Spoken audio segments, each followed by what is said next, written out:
Olá, pessoal, concurso do IBGE, eu sou o professor Max Autoridades, eu vou falar com vocês sobre geografia, a matéria mais importante, se ela você não está dentro do IBGE. Então acompanhe esse vídeo, dentro dele eu vou resolver algumas questões ligadas aos outros concursos. A primeira delas aqui, a questão da população brasileira, demografia, sempre tema importante, migração, né, processo de IDH, população absoluta, taxa de natalidade, taxa de mortalidade, sempre temas e índices fundamentais para que você consiga fazer a prova no IBGE e entender realmente aquilo que a questão vai te pedir. Então ele vai mostrar um mapa, né? O IBGE sempre traz mapas, sempre traz gráficos, né, esquemas, quadros, sempre comum nas questões do IBGE. A primeira que a gente tem aqui, né? O estado no Sudeste com a menor população absoluta. Geografia pura, de início, ele já te dá a ideia que você tem que saber onde estão as regiões brasileiras. Então, Norte, Nordeste, Centro-Oeste, você vai ter aqui o Sudeste, né, caracterizado aí por São Paulo, Rio de Janeiro, Espírito Santo e Minas Gerais, né, caracteriza esse processo regional. Outro ponto importante dentro do IBGE é entender as unidades regionais do Brasil, conceito de região, como é que ela se dá, como é que ela foi dividida. O Brasil tem aí uma evolução desse processo das regiões. Nem sempre nós tivemos esse modelo de país dessa divisão regional. Por exemplo, você vai ver ali a questão do estado do Rio de Janeiro e da Guanabara, isso foi incorporado lá na década de 60, se tornando um estado só. O Tocantins, que vai se separar, também se tornar um estado. Certo? Então, essa linha que nós temos de mudanças regionais, o IBGE mostra perguntar também como é que isso muda o processo da população daquele local. Então, dentro desse mapa, padrão também desse estilo de questão, nós vamos ter mapas de cores, né, mapas gradativos. E aqui você pode ver, né, que sim, né, os mapas de cores, eles têm que sair numa linha que a gente chama de isometria. Eles vão seguir do menos de quantitativamente menor na variável que está sendo analisada. Então, quanto mais claro, menor a variável de análise, qualquer que seja ela. Esses mapas têm um padrão, esquema de prova, expert, que apareceu nessa prova com a escritura de mapa com cores, o mais claro tem sempre menor quantidade, porque aquele mais escuro. Então, mapa branco, mais em branco, o Acre, certo? A gente vai olhar o país e vai entender o que esse mapa está falando. Antes de você ler o título do mapa, olha para ele e entenda o que ele está falando. Que aqui em São Paulo tem mais. Mais de quê? Nós vamos ver o que o mapa vai pedir. O assunto é população brasileira. Então, opa, tem mais população. É disso que ele está falando. Mas podia ser de agricultura, podia ser de linha férrea, podia ser de criminalidade, podia ser de comércio. Então, a variável que está sendo analisada é uma variável que precisa ter uma cor. Então, essa cor ela vai vir do gradativo. Então, quando eu olho para esse mapa, é uma questão simples, mas vários conceitos já podem ser entendidos dentro dela. Eu vou ver aqui habitantes, de 450 mil a 1 milhão de habitantes. É um mapa de 2010, né? Já vamos ver uma variação nesse processo aí. Então, vai de 1 milhão a 5 milhões. Então, vai mostrando os estados, certo? Por cores. Então, quando eu olho a região sudeste, a gente já sabe que é essa região aqui, o estado com menor população absoluta. Eu não sei qual que é, não lembro. Olha aqui, o estado com menor população absoluta vai ser o estado do Espírito Santo. Então tem São Paulo, Minas Gerais, Rio de Janeiro e Espírito Santo. Como é que eu sei disso? Porque é o único que está clarinho, é o único que está mais branco, certo? Então, de acordo com o mapa, a gente vai ver que não é o Rio Grande do Sul, que não vai parte do Sudeste, não podia eliminar. São Paulo é o mais escuro, é o estado mais populoso, não é. Rio de Janeiro está mais escuro, cinza bem escuro também. Minas Gerais, cinza escuro, no claro. Então, resposta vai acabar essa questão dentro do IBGE. Nós temos, então, a questão com a alternativa E. Combinado? Então, eu vou ter aqui a alternativa E de Espírito Santo. Vamos lá. Na sequência, a gente entra no assunto, né, muito fundamental. Migração. Então, uma coisa que o IBGE mostra é migração. Migração, imigração e emigração. Não precisa ler questão, não vou explicar um processo. Migração é movimento de pessoas, certo? Então, a pessoa que sai de um lugar e vai para outro, ela é um migrante. O migrante é um ser em movimento. Migração são os processos de movimento de pessoas. Bom, mas se quem sai de algum lugar e chega a algum lugar, ele é diferente da onde ele chega para onde ele vai. Por quê?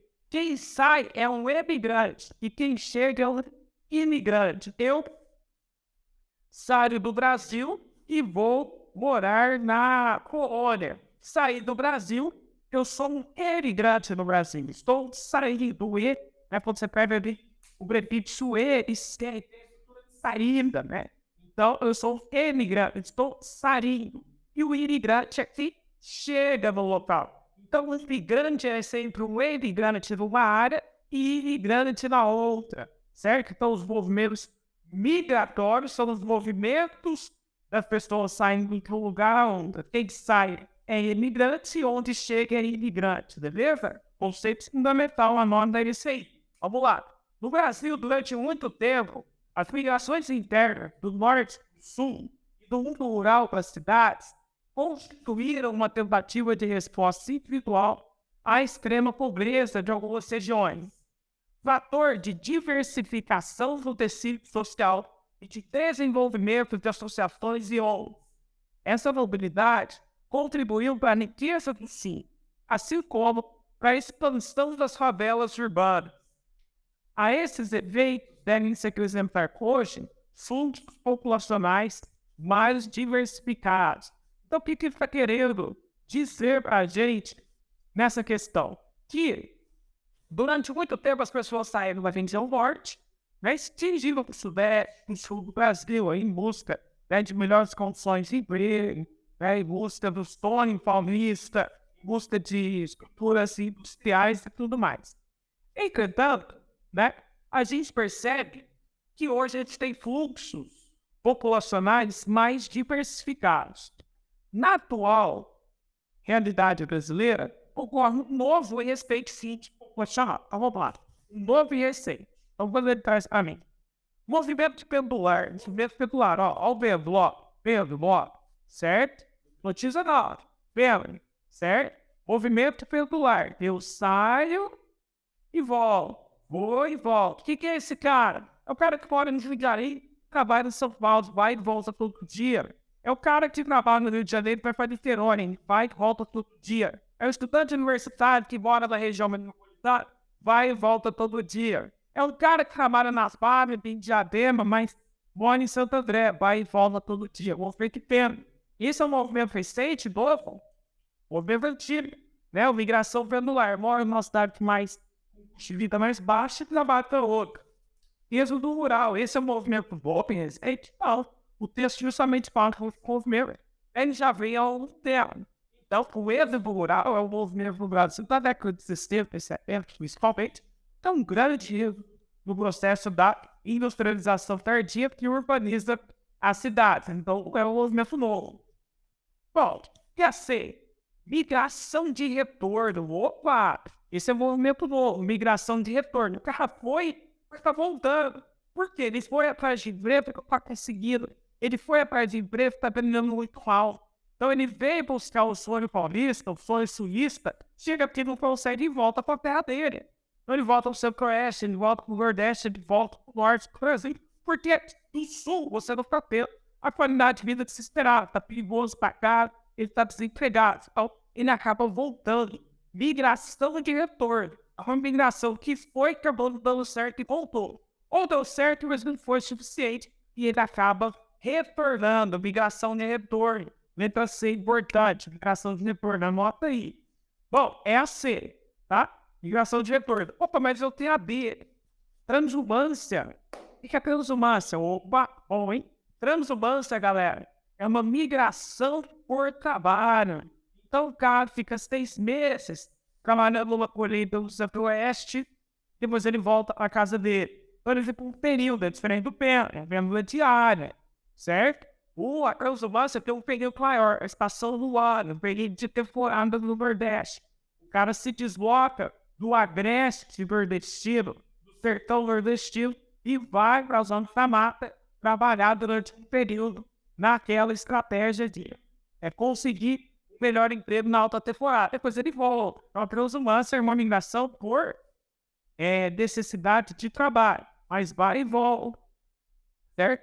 Então, esse é o modelo aí, conceito importante da transhumância para vocês. A resposta correta dessa nossa questão é a alternativa C, migração de retorno, movimento novo, certo? Movimento recente, que mostra, né, o estágio das cidades, a macrocefalia urbana, a falta de oportunidade de trabalho, mas também o novo modelo que nós temos hoje, que às vezes o cara retorna, né, porque ele tem uma nova oportunidade de emprego numa informalidade que não precisa estar na do Sul, ele pode ter qualquer outro local do Brasil. Então essa é a chamada migração de retorno, o cara voltando depois de ter ido em busca de uma melhor condição de vida.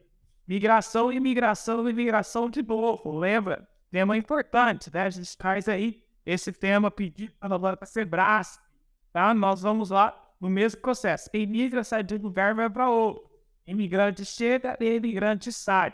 Dentro disso, os fluxos de migrações entre 60 e 80. Se você lembrar, é que a gente falou numa questão anterior sobre o processo recente, que é a migração de retorno. Aqui eu estou falando já de um processo consolidário, que é um processo que aconteceu na urbanização do Brasil. 60 e 80. Opa, por que a partir de 60 é que acontece esse grande êxodo rural do Brasil? Dois motivos. Nova divisão internacional do trabalho. Anota aí. Nova divisão internacional do trabalho. Eu tenho os países simples desconcentrando a produção, mandando o processo industrial para os países mais pobres por conta das vantagens competitivas locacionais, as vantagens dos locais. É mais barato produzir no Brasil. Por quê? Eu tenho flexibilização ambiental, eu tenho mão de obra abundante, porque a galera está vindo para a cidade, êxodo rural. Por que a galera está vindo para a cidade? Porque eu mecanizei o campo, Revolução Verde da década de 60. Mecaniza o campo, aumentar a produção agrícola no mundo, mas aumenta a commodity, aumenta o produto de exportação, mas não melhora a fome. Pelo contrário, aumenta a fome porque eu gero um desemprego estrutural. Todo mundo vem para a cidade desesperado, onde obra barata em abundância. A Nike olha lá nos Estados Unidos e fala, vamos produzir aqui? Nós estamos no meio da terceira revolução industrial, que é um modelo toyotista, um modelo de descentralizar a produção. É um modelo que caracteriza o fundamento da globalização, que é fragmentar, que é dispersar o processo em busca de uma melhor lucratividade. É mais barato produzir no Brasil, na Argentina, na Indonésia, na Índia, do que produzir nos Estados Unidos, onde os sindicatos estão organizados, onde o imposto está caro. E aí começa, anota isso, guerra dos lugares, os países mais pobres, mais periféricos, precisam se industrializar para a indústria conseguir suprir a demanda de emprego. Eles não têm essa indústria. As indústrias nacionais, como a nossa, a época siderúrgica, petrolífera, não eram indústrias tecnológicas como continuam sendo. O Brasil vai se industrializar nessas transnacionais a partir da década de 60, mas que vem para cá ser uma montadora, mas não a desenvolvedora de software, ou de um motor de carro, mas de ser as montadoras. Por que as montadoras vão a esse país periférico? Porque a produção é mais barata. E a gente faz pesquisa de indústria. O Brasil fala, peraí, de 2 isenção fiscal, você paga imposto. A Argentina fala, eu dou isenção fiscal, mas da fato, você construir. Aí o Uruguai fala, eu pago para construir 2 isenção fiscal e deixo que você ficar com uma área de uma árvore de não consumir, para ser uma área de preservação ambiental. Então, os países começam a brigar para ter as indústrias. Olha a diferença. Transnacionalização, Estado menor, característica do neoliberalismo, o processo de globalização. E aí, na década de 60 e 80, eu tenho o êxodo rural por conta principalmente da mecanização do campo e a descentralização industrial desses países centrais que enviam a produção parte fabril nos países mais pobres. Então, eu gero uma quantidade de emprego muito grande, onde, principalmente, já naqueles pontos do Brasil, principalmente, onde eu tenho já uma certa infraestrutura, onde é São Paulo, Rio de Janeiro, o sudeste do Brasil, que abrigava a capital até 1956, onde foi a primeira siderúrgica nacional, onde o Brasil teve, né, até a base do governo do Vargas, a chamada economia de arquipélago, ilhas isoladas no país. São Paulo passa a ser um atrativo para receber essas grandes migrações. É disso que o texto me fala, fluxo de migração entre 60 e 80, diferente da migração atual. São Paulo não vai receber essa grande quantidade de pessoas, principalmente porque a partir da década de 80, São Paulo faz o que a gente chama de desindustrialização. Aí o efeito que acontece no mundo que vem produzir São Paulo pega as indústrias da capital e começa a mandar para o interior. O Parque Família, esse escritório está na Avenida Paulista, também começa a mandar para o resto do Brasil, e é um dos motivos da chamada migração de retorno. Aqui, então, eu tenho um grande fluxo. Lembra dos mapas e dos gráficos. A gente já viu mapa de cores aqui. Quanto mais escuro, mais quantitativo eu tenho naquela região. Aqui que não tem setas, né, mais largas ou mais finas. Quando eu olho esse fluxo de migração, entre 60 e 80, nós vamos, então, falar que essas questões estarão ligadas principalmente à quantidade de pessoas que vão vir para cá. Vamos lá. Nesse período eleicionário, que é o período grande do governo no Brasil, o fluxo migratório indicado pelos TEPs decorreu do seguinte fator principal. Vamos lá. Apoio de instituições regionais? Não. Tem apoio de Estado para trazer essa quantidade de pessoas para São Paulo. B. Compra de imóvel próprio? Não. Quem está migrando e busca de uma melhor qualidade de vida. São Paulo é mais caro que o resto do Brasil. Refúgio à perseguição política? De forma alguma. B. Acesso à educação superior? Não. Quem está vindo é uma mão de obra que não possui grande qualificação, na sua maioria. E aí, oferta de emprego industrial. Esse é o cenário. Oferta de emprego industrial foi aquilo que eu acabei de comentar com você. Beleza? Sou o professor Max Apolidades, aqui para o canal Itagel. Acompanha a gente, já curte, compartilha e salve essa questão. Pode colocar dentro do IBGE.